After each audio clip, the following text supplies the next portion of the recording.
Кыргызстанда жалпы 73 жогорку окуу жай жана 170 миңден ашуун студент бар. Эпидемиологиялык абалга байланыштуу бардык окуу жайлар аралыктан окууга дуушар болушкан. Студенттерге онлайн окуу кандай таасирин тийгизип жатат? Быйыл окуу жылы өзгөчө башталды. Студенттер кийим-кечесин китеп-дептерин эмес, интернет, смартфон, ноутбук, планшеттерин камдап тосуп алышты. Бир жыл бою аралыктан окуу менен Кыргызстан боюнча билим деңгээли бир топ төмөндөдү. Аралыктан окуу анчейин эффективсиз. Кантсе да жүзмө-жүз көрүшүп окуганга эмне жетсин? Жогорку окуу жайларда эмгектенген кары мугалимдер үчүн да бир топ ыңгайсыздыктарды жаратты. Мисалга, компьютер аркылуу тапшырмаларды студенттерди текшерүү алар үчүн түшүнүксүз болуп, кыйла оордук жаратат.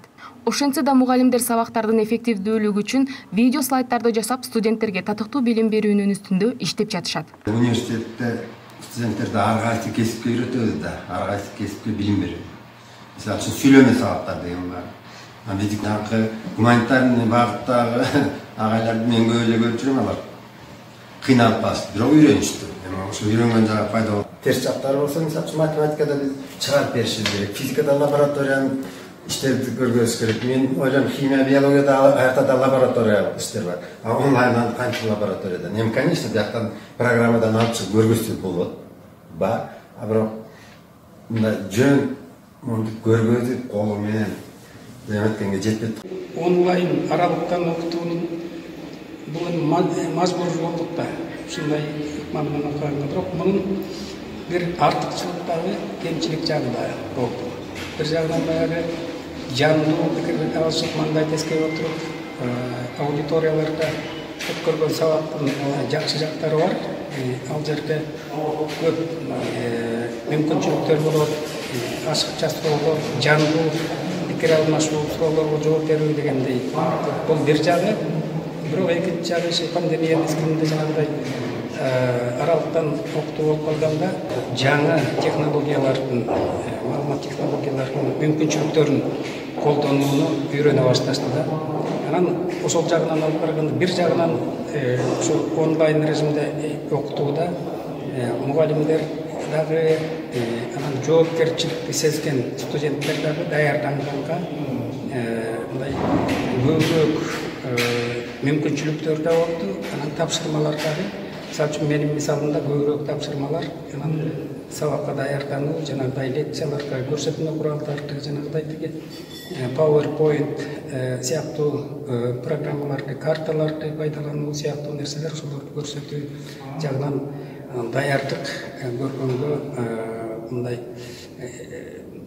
аракет кылганда да, интернет ресурстарды пайдалануу менен ушундай ошого үйрөнүп көнгөнгө мүмкүнчүлүктөр болду. Университеттер онлайн сабакта Meet, Zoom, Skype тиркемелерин колдонуп, сабак, чогулуш жана башка жолугушууларды өткөрүшөт. Тиркемелердин жакшы жагы өтүлгөн жолугушууну сактап алса болот. Бул нерсе сабакка катыша албай калгандар үчүн сонун мүмкүнчүлүк. Сабакты кайра көрүп, өтүлгөн теманы түшүнүп алса болот. Салттуу окууда мугалимдер менен 90 мүнөт эле талкуулоо жүргүзө алсак, ал эми аралыктан окууда күн бою мугалимдерге кайрылып байланыша аласың. Орто жана жогорку окуу жайынын мугалимдери дагы аргасыз өтүштү. Өтүп, марттын билесиз, былтыр 23 мартында жабылды. Карантинге биздин полностью Кыргызстан. Бирок ошого карабай мугалимдер тез арада ушу болуп аткан ситуацияга кабылганыбызга карабай ар кандай платформаларды пайдаланып сабактарды өткөзүп атты. Мисалы, Zoom платформасын, Google Classroom, Moodle, WhatsApp, Skype аркылуу, электрондук почта аркылуу ушу балдарды таштап койбой, чтобы ошо окуучулар, студенттер дагы, мисалы, бүтүрүүчү курстар бар. Деги эле бардык студенттерди билими жок таштап койбош үчүн мугалимдер өздөрү да күнү түнү окуп, ушул платформалардын баарын пайдаланып, ушу платформалар аркылуу сабактарды, лекцияларды окуп, практикалык сабактарды өткөзүп, жада калса бүтүрүүчү курстардын, бүтүрүүчү экзамендери дагы ушу мен жана айтып өткөн платформалардын пайдаланып, бүтүрүүчү выпускной экзамендерди дагы ушинтип кабыл алдык былтыр.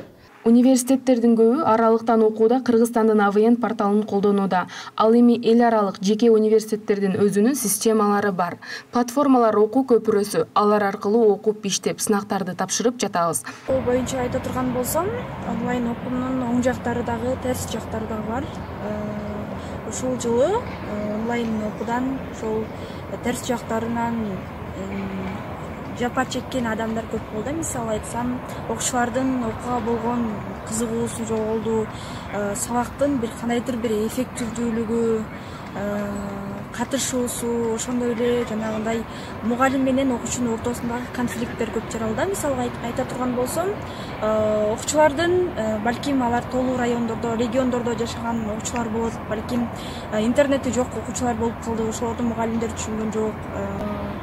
Анан жакшы жактары болсо, бул Бишкекте, шаарда жашаган окуучулар үчүн бул жол кире эконом болду, убакыт дегендей. Анан көбүнчө ала турган болсок, онлайн окууда жалаң гана терс жактарды айтып алам. Билим сапаты өтө төмөндөдү. Студенттер күн бою компьютерден, телефондон артында отургандыктан көз айнек тагынган жана ошондой эле көз ооруларына чалдыккандардын саны өсүүдө. Физикалык жактан да кыймыл аракеттер азайып, келечекте көйгөй жаратчудай абалда. Онлайн билим алуунун бизге оң дагы, терс дагы жактары болду. Терс жактарынын бири бул көптөгөн студенттер убактысын туура эмес пайдаланып, сабактарга катышпастан жөн гана иши менен алек болуп же башка өзүнө керектүү багытта алектенип, ошо сабакка көңүл коштук мамиле кылгандыгы болду. Ал эми оң жактарынын бири бул финансылык жактан ашыкча чыгымдардан алыс болдук. Бирок мен айтаар элем, бул оң жагынын бири бул убакытты үнөмдөө. Анткени үйдө отуруп эле билим алуу башка өнүккөн өлкөлөрдө аябай жогорку деңгээлде жеткен да.